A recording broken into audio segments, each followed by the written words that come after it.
اللہ فرماتے ہیں یہ جو میری یاد ہے نا، لیکن اس کا بھی ایک طریقہ ہے یاد کا، اس طریقے سے اگر میرے رسول کریم علیہ السلام نے فرمایا اللہ کا ذکر اس طرح کرنا کہ دیکھنے والا تمہیں دیوانہ سمجھے، لوگ سمجھیں کہ کوئی مجنون ہے، کوئی جنونی ہے، کوئی پاگل ہے۔ یہاں اللہ تعالیٰ معاف کرے، آپ ذکر کی مجلس چھیڑیں، آپ ناز شریف کی مجلس چھیڑیں تو بہت سارے لوگ پروفیسر بن جاتے ہیں، وہ ساری نہیں ہلاتے، ان کی زبان ہی حرکت میں نہیں آتی۔ حالانکہ رب کریم کا ذکر اس طرح کرو کہ دیکھنے والا تمہیں دیوانہ سمجھے، کہیں اور کھونے کی ضرورت ہی نہیں۔ میرے حبیب گویا ہمیں فرماتے ہیں تو رب کے ذکر میں اس طرح کھو جا کہ تجھے دنیا کا خیال ہی نہ رہے، تجھے پھر دنیا کی ہوش نہ رہے۔ لیکن اگر نماز میں بھی خیال غیر آئے، ذکر میں بھی توجہ کہیں اور ہو، زندگی میں وہ عجیب لمحہ تھا، وہ میرے ساتھ تھا اور میں تنہا تھا۔ اگر ماحول یہ ہو کہ آپ کہیں جسم کے ساتھ تو موجود ہوں، روح موجود نہ ہو، تو پھر لذت ذکر بھی میسر نہیں آتی، پھر کیف نہیں حاصل ہوتا۔ یاد رکھیں کہ اس طرح کھو کے رب کی یاد کہاں سے کیف آئے؟ الجھ ہی بڑا گئے ہیں۔ وہ مستی، وہ سرور، وہ کیف جو اللہ کے ذکر میں ہوتا تھا، جو کبھی مرشد کامل کے سامنے بیٹھ کر لوگ اللہ اللہ کرتے تھے تو لگتا یہ تھا کہ یہ یہاں ہیں ہی نہیں، یہ تو کہیں اور چلے گئے ہیں، یہاں موجود ہی نہیں۔ لیکن اب وہ موج نہیں، وہ شوق نہیں، وہ درد نہیں، وہ زیب نہیں۔ اقبال تڑپ کے کہا کرتے تھے خیرت کی گتھیاں سلجھا چکا ہوں، یا رب مجھے صاحب جنوں کر دے، اللہ مہربانی فرما، وہ کیفیت دے، وہ سرور دے۔ زندگی میں اگر اطمینان چاہتے ہو تو کبھی کبھی سب کچھ بھول کے نا تو مست ہو جایا کرو رب کی یاد میں۔ کبھی کبھی چھوڑ دیں دنیا، چھوڑیں یار موبائل، کسی وقت کریں اس کو بند، چھوڑیں اس بات کا خیال کہ فلانے نے سلوٹ کیا ہے کہ نہیں کی، چھوڑیں۔ حضرت باجزید بستامی رحمت اللہ تعالیٰ علیہ فرماتے میں نے اعتکاف کبھی اپنی مسجد میں نہیں کیا، یہ کہ سارے ہی ہاتھ چومنے والے، سارے ہی پیار کرنے والے۔ فرماتے میں جب اعتکاف کرتا تھا تو میں بستام سے دور نکل جاتا تھا جہاں کوئی مجھے جاننے والا نہ ہو۔ اٹھ بلیا چلو تھے بسیے جتھے بس دینی سارے اننے، نہ کوئی ساڈی ذات پچھانے تے نہ کوئی سانو مننے، چل ادھر چلے۔ اٹھ بلیا چلو تھے بسیے جتھے بس دینی سارے ہی اننے، نہ کوئی ساڈی ذات پچھانے تے نہ کوئی سانو۔ اتنا شوق ہے سلوٹ کرانے کا، اتنا شوق ہے تعارف کرانے کا، اتنا شوق ہے اپنا بتانے کا، تو یہ چیز غلبہ کر جاتی ہے، پھر نام رہ جاتا ہے، روح نہیں رہتی، پھر وجود رہ جاتا ہے، پھر باطن کی کیفیت نہیں رہتی۔ خدا را اپنے آپ کو بے چین نہ کرو، بے قرار نہ کرو، بے سکون نہ کرو، رب کی یاد میں آ جاؤ، درود و سلام میں آ جاؤ، نعت کے حسن میں آؤ، تلاوت کی دنیا میں آؤ، سجدوں کے نور میں آؤ۔ آؤ کبھی کھول کے دل مسجد کی صفائیاں کریں، آؤ نہ کبھی کوئی بوڑھا، دادی، نانی، دادا، ان کے پاس بیٹھ کے پیر دبا کے اللہ کو راضی کریں۔ یہ کیف والی جگہ ہیں، یہ سرور والی جگہ۔ اتنی بے چین ہماری زندگی ہے، بے قرار ہے، تڑپتے ہوئے لوگ، لڑتے ہوئے لوگ، ایسے لگتا ہے ابھی ایک دوسرے کا گریبان تھام لیں گے، بے قرار، بے چین۔ کسی کو انتظار کا کہا جانا کہ 10-20 منٹ کسی کا انتظار کرو، تو بعض لوگ مجھے ایسے لگتا ہے جیسے یہ ان کا کلیجہ پھٹ جائے گا، ڈاکٹر کے انتظار میں بیٹھے ہیں تو بڑے پریشان ہیں۔ کسی کو ملنے گئے ہیں کو آدھا گھنٹہ بیٹھنا پڑ گیا تو بڑی دقت میں ہیں۔ اپنے آپ کو سکون دیں۔ آپ یقین کریں بڑا مزہ آتا ہے، کبھی کسی کا انتظار کرنا پڑے تو 2-4 تسبیح درود شریف پڑھی جاتی ہے، یعنی ذوق بن جاتا ہے کہ چلو اللہ نے موقع دیا ہے، کوئی سرکار کو یاد کر لیں، تنہائی مل گئی۔ ہمارا مزاج جس سختی کا شکار ہے، وہ سختی آہستہ آہستہ ہمیں زیادہ آزمائش میں ڈال دے۔ دلائل النبوہ میں امام بہقی نے ایک حدیث نقل کی ہے، حضرت انس بن مالک رضی اللہ تعالیٰ عنہ بیان فرماتے ہیں، کہتے ہیں ہم لوگ نا تبوک میں موجود تھے تو نبی پاک صلی اللہ علیہ وسلم کے حجرہ نور میں مجھے بہت زیادہ روشنی نظر آئی۔ میں وہاں حاضر ہوا تو میں نے عرض کی یا رسول اللہ تھوڑی دیر پہلے یہاں میں نے بڑا نور دیکھا ہے، تو حضور علیہ السلام نے فرمایا جبریل امین علیہ السلام مدینہ شریف آئے تھے تو وہ مجھ سے مل کے گئے ہیں، یہاں سے ہو کے گئے ہیں۔ یا رسول اللہ حضرت جبریل مدینہ شریف؟ نبی پاک علیہ السلام نے فرمایا مدینے میرے ایک غلام کا انتقال ہو گیا، حضرت معاویہ بن معاویہ المزنی رضی اللہ تعالیٰ۔ ایک تو حضرت امیر معاویہ ہے نا، یہ حضرت معاویہ بن معاویہ المزنی رضی اللہ تعالیٰ عنہ، فرمایا ان کا انتقال ہو گیا ہے تو حضرت جبریل امین آئے تھے اور عرض کر رہے تھے کہ یا رسول اللہ، رب کریم نے 70,000 فرشتے کو ان کے جنازے میں بھیجا ہے، 70,000 فرشتہ جنازے میں آیا ہے۔ تو حضور فرماتے ہیں میں نے جبریل امین سے پوچھا کہ وہ کیا عمل کرتے تھے جس کے سبب سے 70,000 فرشتہ جنازہ پڑھنے آیا ہے؟ تو حضرت جبریل امین علیہ السلام عرض کرنے لگے یا رسول اللہ، اسے سورہ اخلاص سے بڑا پیار تھا۔ سب کو آتی ہے نا قل هو اللہ احد، سورہ اخلاص سے بڑا پیار تھا اور وہ ہر وقت پڑھتا رہتا تھا۔ تو اس سورت کی برکت سے اللہ تبارک و تعالیٰ نے ان کے لیے 70,000 فرشتہ بھیجا ہے جو جنازہ پڑھنے آیا ہے۔ تو کام تو کوئی ایسا کرے نا، میرے مرنے پہ ہر سو شور مچ جائے گا دیکھو گے، کہنے الوداع سرکار خود تشریف لائے گے۔ اور میاں صاحب فرمانے لگے بعد مرن دے مکھڑا میڑا ہو جاوے جے تازہ، بعد مرن دے مکھڑا میرا ہو جاوے جے تازہ، پھر سمجھ لینا محبوب میرے نے آن پڑھیا جنازہ۔ تو میرے بھائی، زندگی میں اطمینان حسن ہے، اور وہ سب سے زیادہ اللہ کی یاد میں ملتا ہے، وہ سب سے زیادہ رب کریم کے ذکر میں، سب سے زیادہ جو چاہتا ہے نا دل ٹھنڈا رہے، زبان میٹھی رہے، وہ مدینے والے محبوب پہ درود و سلام پڑھا کرے، وہ حضور پہ درود و سلام پڑھا کرے، زبان میٹھی رہے گی۔ میرا ذاتی تجربہ ہے کہ جو آدمی اپنے اخلاق سنوارنا چاہے وہ حضور پہ درود شریف پڑھے، جو اپنے اخلاق سنوارنا چاہے، طبیعت کو ٹھنڈا رکھنا چاہے، وہ درود شریف پڑھے، اس کا دل سکون میں آئے گا۔ کچھ کام اور ہیں زندگی میں اطمینان کے لیے، ان کا ہونا بھی بڑا ضروری ہے۔ سب سے پہلے اگر آپ چاہتے ہیں نا زندگی میں سکون ہو تو حقیقتوں کا سامنا کرنا سیکھیں، آپ جو ہیں وہ رہنا سیکھیں، جو آپ نہیں ہیں وہ بننے کی کوشش نہ کریں۔ حقیقت کا سامنا کرو گے تو زندگی اطمینان میں آ جائے۔ ہم نے نا بہانے بنا لیے ہیں، ہیلے بنا لیے، جھوٹ کے سہارے اپنے آپ کو اونچا کر لیا۔ ایک آدمی سے کہا جاتا ہے تو رشوت نہ لے، تو کہتا ہے میں غریبوں سے نہیں لیتا۔ تو میرا سوال یہ ہے کہ امیروں کا حساب لینے کی اللہ نے تیری ڈیوٹی لگائی ہے، تیرے ذمہ لگایا ہے کہ تو امیروں کا حساب کر، تمہیں کیا ضرورت پڑی ہے؟ ہم نا بہانہ کرتے ہیں، رشوت لینے والے کا الگ بہانہ ہے اور سفارش والے کا الگ بہانہ ہے۔ حقیقت کا سامنا کریں، حقیقت کا، جو میرے ذمہ داریاں ہیں وہ میں نے پوری کرنی، جو آپ کی ذمہ داریاں ہیں وہ آپ جان نہ چھڑائیں، حقیقت پسند بنیں میرے رسول کریم۔ پھر پڑھیے درود شریف صلی اللہ تعالی علیہ وسلم۔ حضور صلی اللہ علیہ وسلم نے فرمایا کہ میری بیٹی سیدہ فاطمہ الزہرا رضی اللہ تعالی عنہا صرف جنتی نہیں، جنتی عورتوں کی سردار ہے۔ لیکن حضور نے یہ بھی فرمایا کہ فاطمہ یہ خیال رکھنا اگر اللہ نے حساب پوچھا تو حساب تم نے خود دینا ہے۔ حقیقت کی طرف توجہ کرائی حضور نے، وہ صرف جنتی نہیں، جنتی عورتوں کی سردار ہیں، پر حقیقت کی جانب توجہ۔ میں حقیقت یہ ہے کہ اگر مالک نے حساب پوچھا تو اس کی تیاری بھی کرنی ہے۔ دیکھیں نا، ہمیں کچھ یقین نہیں، اللہ معاف کرے کہ ہمارا حساب کیسا ہوگا، لیکن کتنے آزاد ہیں۔ یعنی بڑی دلیری سے بندے کہتے ہیں فجر نہیں پڑھتا جی، 3 پڑھتا ہوں جی، شاہ رہ جاتی ہے جی، کپڑے صاحب، بڑی دلیری سے۔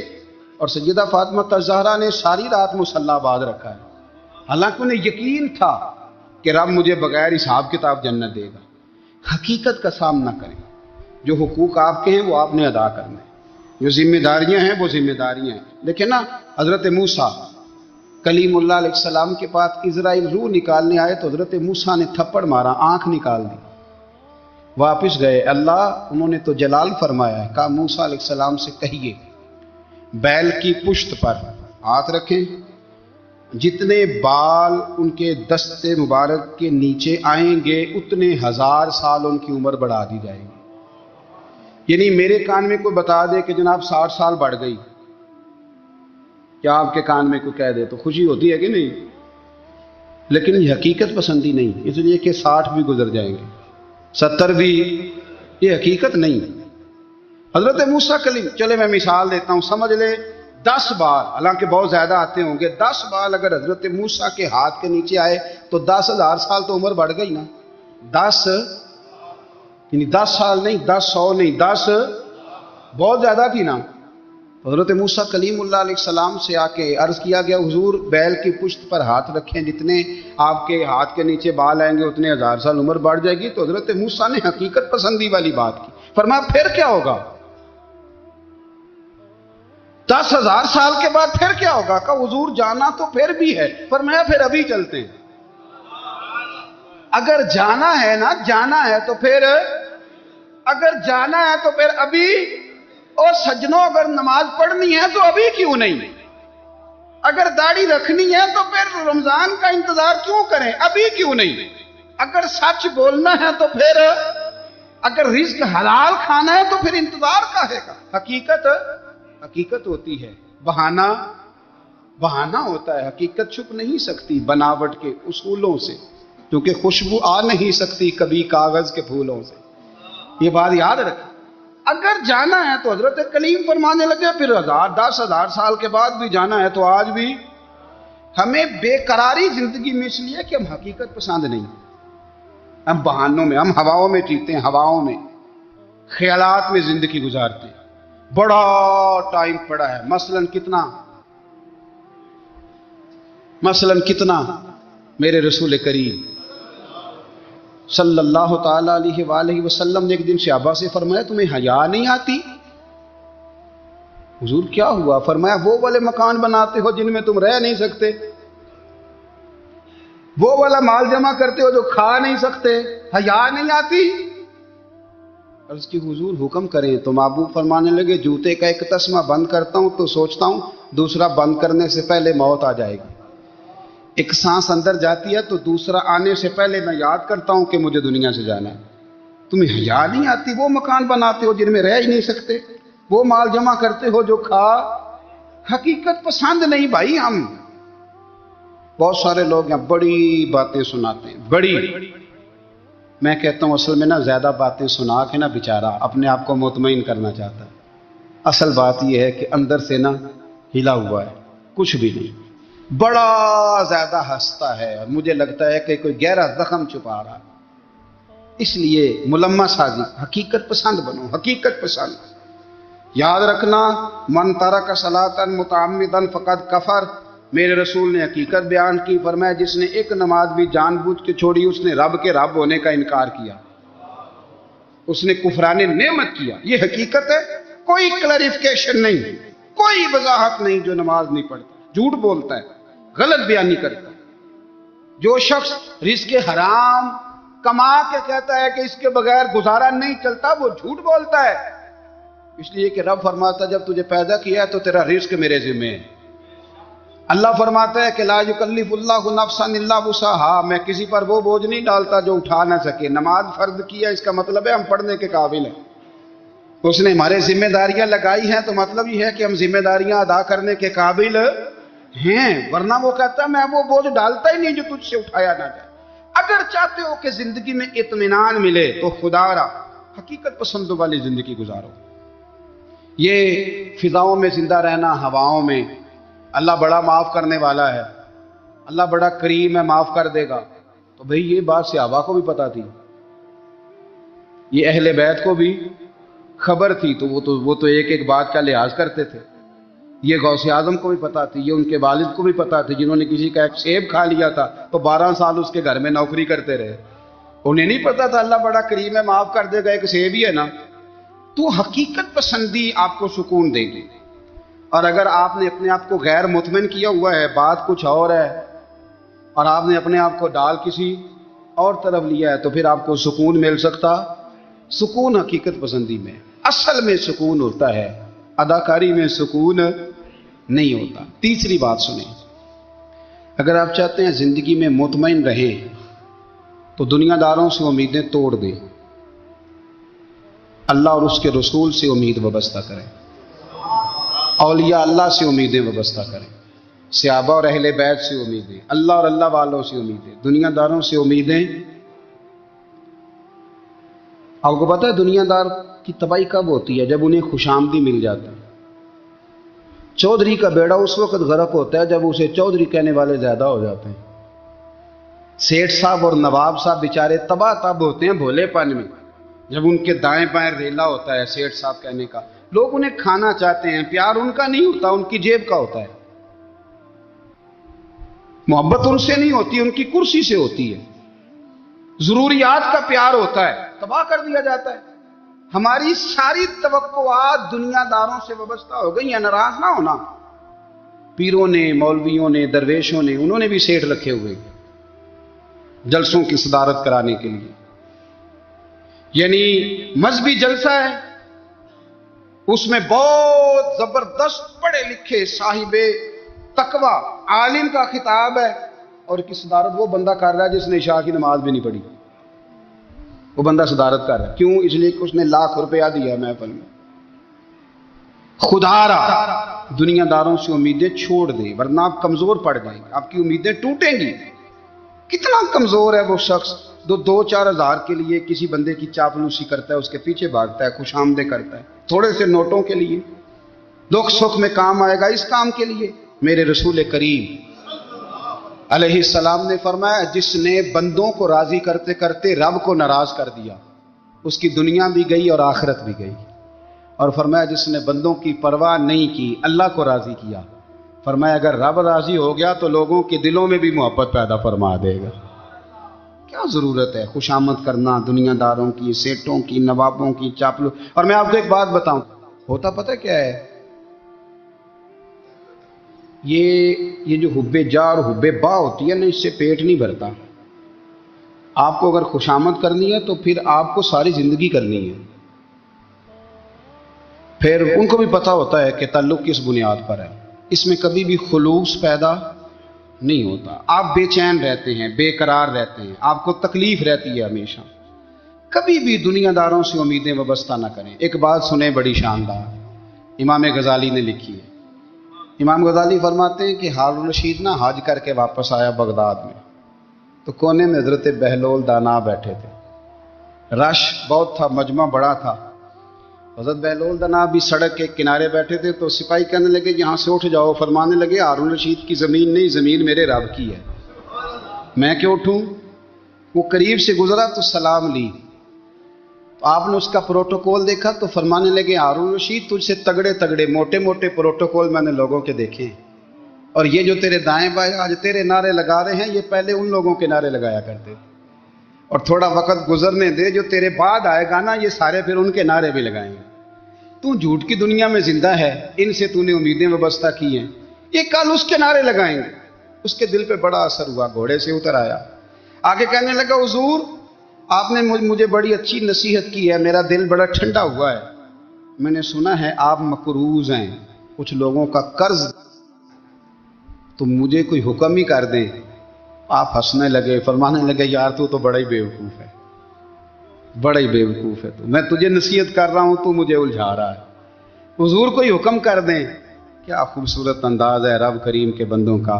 حضرت بہلول دانا فرمانے لگے تیرا رب کون ہے؟ کہا اللہ۔ تو فرمایا میرا کون ہے؟ کہا اللہ۔ فرمانے لگے یہ تو نہیں نہ ہو سکتا کہ اللہ ہارون رشید کو دیتا رہے اور بہلول دانا کو بھول ہی جائے، یہ تو نہیں نہ ہو سکتا کہ ہارون رشید کو دیتا رہے اور بہلول دانا کو بھول جائے۔ فرمایا اس کا دل، اس کا ارادہ ہوا، ارادہ قدرت ہوا کہ بہلول مقروض رہنا چاہیے، تو اگر رب مجھے رکھنا چاہتا ہے، دکھ قبول محمد بخشا، راضی رہن پیارے، اگر وہ چاہتا ہے میں مقروض رہوں تو میں بھی چاہتا ہوں کہ میں مقروض ہی رہوں، یہ تو نہیں نہ ہو سکتا کہ تجھے دے اور مجھے نہ دے۔ فرمایا میری تجھ سے کوئی امید نہیں، مجھے جب بھی دے گا میرا رب بھی دے گا، اور وہ دے گا تو پھر انشاءاللہ خزانے کھول کے دے گا۔ دنیا داروں سے امیدیں وابستہ کرنا، لوگوں کے پیچھے، یہ چھوڑ دیں، آپ بے چین رہیں گے، بے قرار رہیں گے۔ اللہ والوں سے ضرور امیدیں وابستہ کریں، اس لیے کہ ان کے پاس جو کچھ ہوتا ہے وہ دراصل رب کا ہی ہوتا ہے۔ لیکن سیٹھوں سے، نوابوں سے، سیاستدانوں سے باز آ جائیں، ہماری بڑی امیدیں وابستہ ہیں۔ میں اکثر کہتا ہوں جتنے پھیرے نوکری کے لیے دنیا دار کے دروازے پہ لگائے ہیں نا، اس سے کم دفعہ مسجد میں نفل پڑے ہوتے تو رب اتنی بڑی مہربانی فرما دیتا۔